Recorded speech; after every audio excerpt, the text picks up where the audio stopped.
হাসিনা গত কত বছরে এই দেশটাকে ধ্বংস করে দেখেছে, কিছুই করে নাই। আমাদের আওয়ামী লীগের চোখ দিয়ে বাংলাদেশকে যেভাবে দেখা হচ্ছে, দেশের মানুষ বাংলাদেশকে এইভাবে দেখেন। তাজউদ্দিন আহমেদের লেখা থেকে বললাম, এখন তার লেখা যদি আপনার যাত্রার ডায়েরি মনে হয়, আপনি ছোটবেলায় আপনার চাচার কাছ থেকে কি শুনেছেন, এটা বেশি গুরুত্বপূর্ণ মনে হয়, that's for the listeners. Fuad একজন রাজনীতিবিদ হিসাবে যে বঙ্গবন্ধুকে নিয়ে যেগুলো বলছেন এগুলো খুবই শিশু সুলভ কথাবার্তা। যে বঙ্গবন্ধু স্বাধীনতা চান নাই, যে লোক জীবনের সিংহভাগ কাটিয়ে দিলেন এই দেশকে স্বাধীন করার জন্য, তিনি স্বাধীনতা চান নাই, উনি ওই রাতে পালিয়ে গেছেন। ওই রাতে উনি খুব ভালো করেই জানেন যে আর্মিরা কাকে চায়, আর্মিরা যদি উনাকে না পায় এদেশে কেমন ম্যাসাকার করবে, ওনার বলা বহুবার বলেছেন। আমি তাদের আমাকে করেছে বলছে আমাকে ওরা ওদের টার্গেট, আমি যখন ধরা পড়বো তখন আর বিষয় না। আর উনি যদি পালিয়ে যেতেন তাহলে পাকিস্তান এই ন্যারেটিভ তৈরি করতে যে দেখো ভারত এটা করছে, ভারত থেকেই আমাদের এই হচ্ছে মুজিব হচ্ছে ভারতের চর, এইভাবে যেটা এখনো এরাও বলে মুজিব হচ্ছে ভারতের চর, এভাবে এরা এখনো মানে দুঃখে ফেটে যায়, ওদের কলজা ফেটে যায় যে কীভাবে এই সোনার পাকিস্তান থেকে আমরা পাকিস্তান থেকে আমরা আলাদা হয়ে গেলাম। সে এদের এরা এই যে যারা 2.0 স্বাধীনতা, তো এইটা নিয়ে নতুন করে কিছু বলার নাই। শুধু আমি একটা সংশোধনী দিতে চাই ফুয়াদকে নিজে জানার জন্য। এই যে 71 এই যে 25শে মার্চের রাতে বঙ্গবন্ধু যে স্বাধীনতার ঘোষণা দিয়েছেন সেটা আমার ফ্যামিলি সাক্ষী, অন্য কেউ না। আমার চাচা উনি চিটং ছাত্রলীগের নেতা বখতিয়ার উদ্দিন চৌধুরী, উনার নেতা হচ্ছেন জহুর আহমেদ চৌধুরী। রাত 12টার পরে তারা মাইকিং করেছেন রিক্সা নিয়ে, বলে যে তোমরা যাও বঙ্গবন্ধু স্বাধীনতা ঘোষণা করেছে। এটা রাত 12টার পরে এটা তারা সারা চিটং শহরে মাইকিং করেছে, বঙ্গবন্ধু স্বাধীনতার ঘোষণা দিয়েছেন। এখন এটা কিভাবে দিয়েছেন, এটা ওহি থেকে পাইছেন না পাইছেন সেগুলো আমি জানি না, বাট উনি দিয়েছেন। এবং পরের দিনের ইন্টারন্যাশনাল পত্রিকাগুলোতে বঙ্গবন্ধু স্বাধীনতা ঘোষণা দিয়েছেন, এগুলো তো আছে, এগুলো তো ডকুমেন্টেড, এগুলো নিয়ে তর্ক করার সময় ব্যয় করা। তাজউদ্দিন আহমেদের ডায়েরি তো তাজউদ্দিনের ডায়েরি কি না আছে, কে কীভাবে প্রকাশ করছে, তাজউদ্দিনের কি, সেটা নিয়ে আমি ইয়ে করবো না।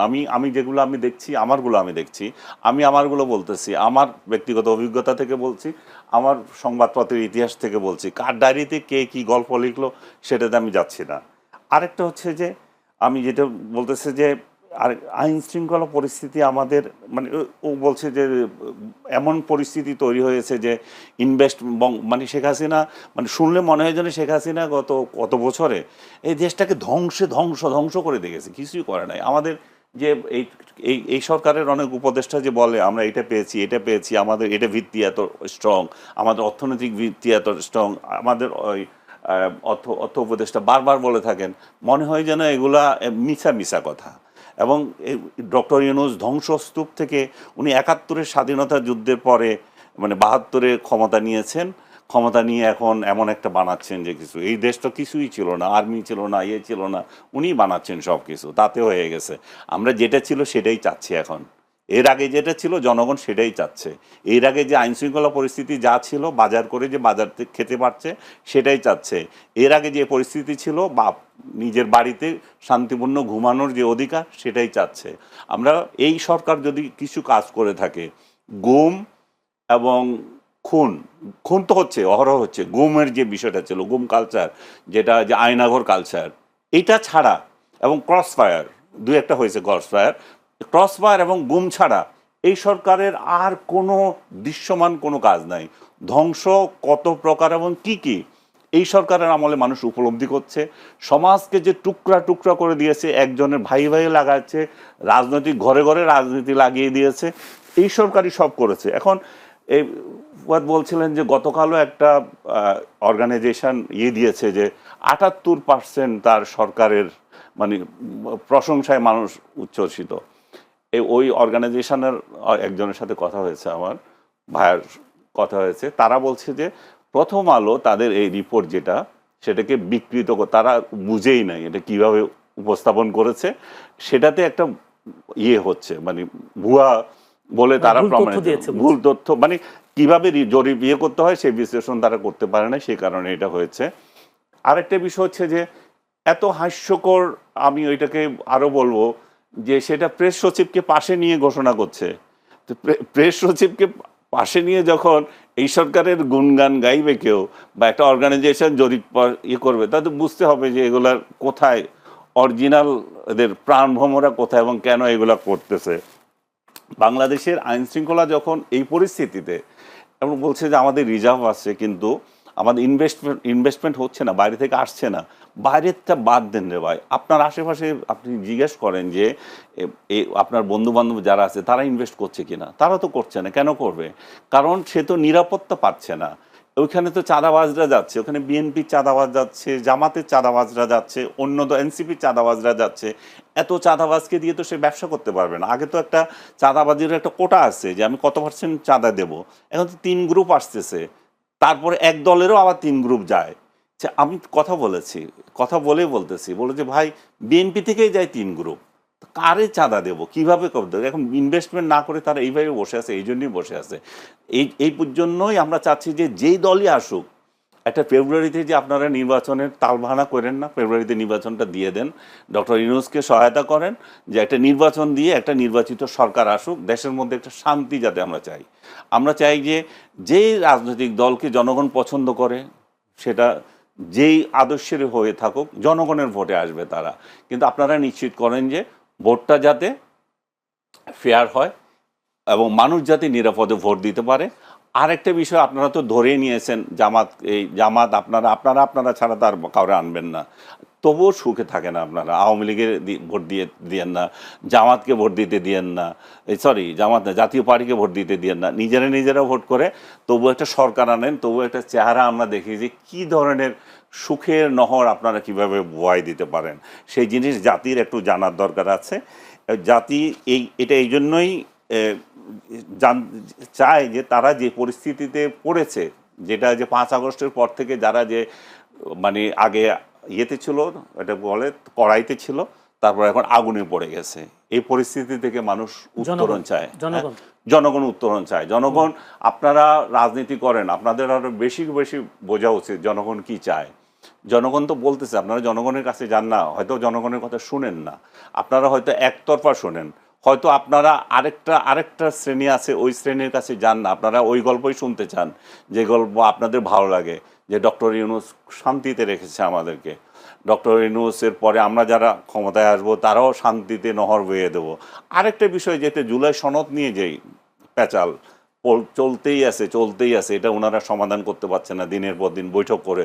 এখন হেলিকপ্টার করে, যে উড়োজাহাজে করে গেছে নিউ ইয়র্কে, সে জানি না যাওয়ার পথে সে সলা পরামর্শ কিছু করছে কিনা। ওইখানে গিয়ে 3 দলের যে নেতাকে একটা গার্ড হিসাবে নিয়ে গেছে, সেফ গার্ড, যে ডিম মারলে যাতে ওদের গায়েও পড়ে। সেই পরিস্থিতি কালকে রাত থেকে দেখতেছি, সেফ গার্ড কালকে রাতেই তো দেখতেছি, সেটা দেখা যাচ্ছে যে আওয়ামী লীগ বিএনপি রাস্তায় নেমে করছে। আগে এটা আওয়ামী লীগে করতো, এখন বিএনপি বলতেছে আমাদের মহাসচিব আসতেছে, সো আমরা তো ছেড়ে দেবো না আমাদের মহাসচিবকে অপমান করা। সো মুখোমুখি বাংলাদেশকে বহির্বিশ্বেও নিয়ে গেছে, এক ধরনের ঝগড়া ফ্যাসাদের জাতি আমরা, এটা এখন ইন্টারন্যাশনালি নিয়ে গেছে। এবং ডক্টর ইউনূস সুচারুভাবে এটা তার যাওয়ার বিদায় বলে, আমি জানি না বিদায় কিনা, মানে তার শেষ বলতে পারি এটা। বিদেশে কেন বলছেন? শেখ হাসিনার সময় তো আমরা দেখেছি শেখ হাসিনা নিউ ইয়র্ক গেলে সেখানে বিএনপির আন্দোলন আমরা করছে, আবার বিএনপিও করছে। বিএনপি যখন খালেদা জিয়া ক্ষমতায় ছিল তখন করছে, আমি নিচে চোখে দেখে এসেছি এই কালচার। কেবল ডক্টর ইউনূসকে দোষ দেওয়া তো ঠিক না, ডক্টর ইউনূসকে দোষ দেওয়া যে এই লেভেলে ছিল না। কারণ হচ্ছে যে ওই সময়ে তারা দেশে অন্তত কথা বলতে পারতো, রাজনৈতিক দলগুলো। এখন তো এখানে তো কথা বলার কোনো শক্তি নাই দেশের মধ্যে, বিরোধীদের বা বিএনপি আওয়ামী লীগের। তো তারা সর্বোচ্চ প্রয়োগটা তাহলে বাইরে করছে, এবং বাইরে তারা যে রাজনৈতিক দলগুলো যে দোকান খুলে রেখেছে, সবকটা রাজনৈতিক দল, এগুলো কিন্তু সাংবিধানিকভাবে এটাকে অ্যালাউ করে না, আমাদের আরপিওতেও এটা অ্যালাউ করে না, কিন্তু ওনারা এটা খুলেছেন বিশেষ প্রয়োজনে। এখন মনে হচ্ছে যে এটা যথার্থই ছিল। তাহলে কারণ হচ্ছে দেশে যখন কথা বলতে পারি না, তাহলে বিদেশে কথা বলবো।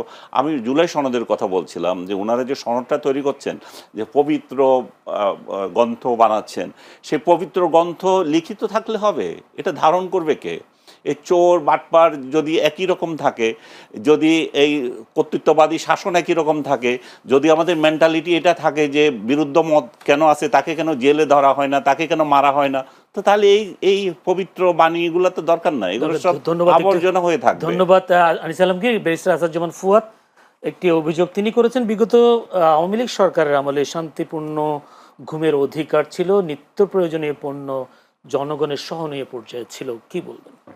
সবসময় ছিল না, বাট কিনে এটা ছিল যে কিনে শান্তিপূর্ণ ঘুম যেতে পারতো, মানে ঘুমাইতে পারে। আরেকটা হচ্ছে যে যে দ্রব্যমূল্য আওয়ামী লীগ আমলেও কিন্তু অনেক বেশি ছিল, কিন্তু যেটা ভালো যে জিনিসটা ছিল, আমি যে 200 টাকায় জিনিস একটা কিনে বাড়িতে নিয়ে যেতে পারছি, আর এখন 150 টাকা কিনে আমি বাড়িতে নিয়ে যেতে পারছি না। লাভ ক্ষতি এবার আপনি হিসাব করেন। যদি একটু প্রথম কথা হচ্ছে, আনিস ভাইকে শুরুতে যেটা জিজ্ঞেস করেছি এটা উনি 2 মিনিট হুমকি আকারে নিয়েছেন। আমি যেটা বলেছি যে আপনি দ্বিমত প্রকাশ করার কারণে আপনাকে কেউ হুমকি দিচ্ছে কিনা এটা আমি জানতে চাই, কারণ এটা আমিও প্রতিবাদ করব। তো আনিস ভাইয়ের অলমোস্ট সব কথার সাথে আমার দ্বিমত আছে। একটা দুটা চাঁদাবাজির কথা বলছেন, এটা জেনুইন কথা। ফেব্রুয়ারিতে ভোট হওয়া উচিত, এটার সাথে একমত। আমার দল ফেব্রুয়ারিতে নির্বাচনে যাবে। বাকি অলমোস্ট সব কথাই হচ্ছে আমি আওয়ামী লীগের 16 বছরের বয়ানের একটা রিজেম্বলেন্স দেখলাম আর কি, এবং যেটার সাথে আমি রেসপেক্টফুলি ওনার সাথে দ্বিমত করছি। প্রশ্ন কথা হচ্ছে, দেখবেন যে যখনই আমরা আমাদের আজাদির লড়াইটাকে দিল্লির আধিপত্যবাদের বিরুদ্ধে নেই, এবং গণ অভ্যুত্থান যে দিল্লির আধিপত্যবাদের বিরুদ্ধে একটা লড়াই, একটা জনগণের মানে প্রচণ্ড রকম স্বতঃস্ফূর্ত প্রতিবাদ, এইটাকে আনিস ভাইরা মেনে নিতে পারছেন না। এবং ওনারা দেখবেন একটা অভিযোগ করেন প্রায় যে আমরা এইটাকে 71-এর মুখোমুখি করছি, এইটাকে আমরা 47 মনে করতেছি। আপনি আপনি ইন্টারভিউ করেন না? আমি তো গ্রামে গত 1 সপ্তাহ গ্রামে কাটায় আসলাম, আমাদের গ্রামে যাওয়ার জন্য বলছে, কারেক্ট অ্যাডভাইস, রেগুলার যাচ্ছি, এবং ওনাদের থেকে গ্রামে গঞ্জে সাধারণ মানুষ চরে টরে গিয়ে টিয়ে সব জায়গাতে কথাবার্তা বলছি। গ্রামের মানুষদের ভিতরে কি আসলে এই জিনিসগুলো এইভাবে কাজ করে? এভাবে কাজ করে না তো। ওনারা বাংলাদেশকে এইভাবে দেখে না। আওয়ামী লীগের চোখ দিয়ে বাংলাদেশকে যেভাবে দেখা হচ্ছে, দেশের মানুষ বাংলাদেশকে এইভাবে দেখেন না। অতএব সেই জায়গাতে দিল্লির আধিপত্যবাদের বিরুদ্ধে লড়াইয়ের কথা বললেই 71-কে ছোট করা হয়। শেখ মুজিবের গ্লোরিয়াস পিরিয়ডের কথা তো বললাম, 14 বছর গণতন্ত্রের জন্য লড়াই করেছেন, কিন্তু উনি শেষের জীবনের যে 3.5 বছর যা করেছেন, হিস্টোরিক্যাল রেকর্ড, যে উনি তো এগুলো করেছেন।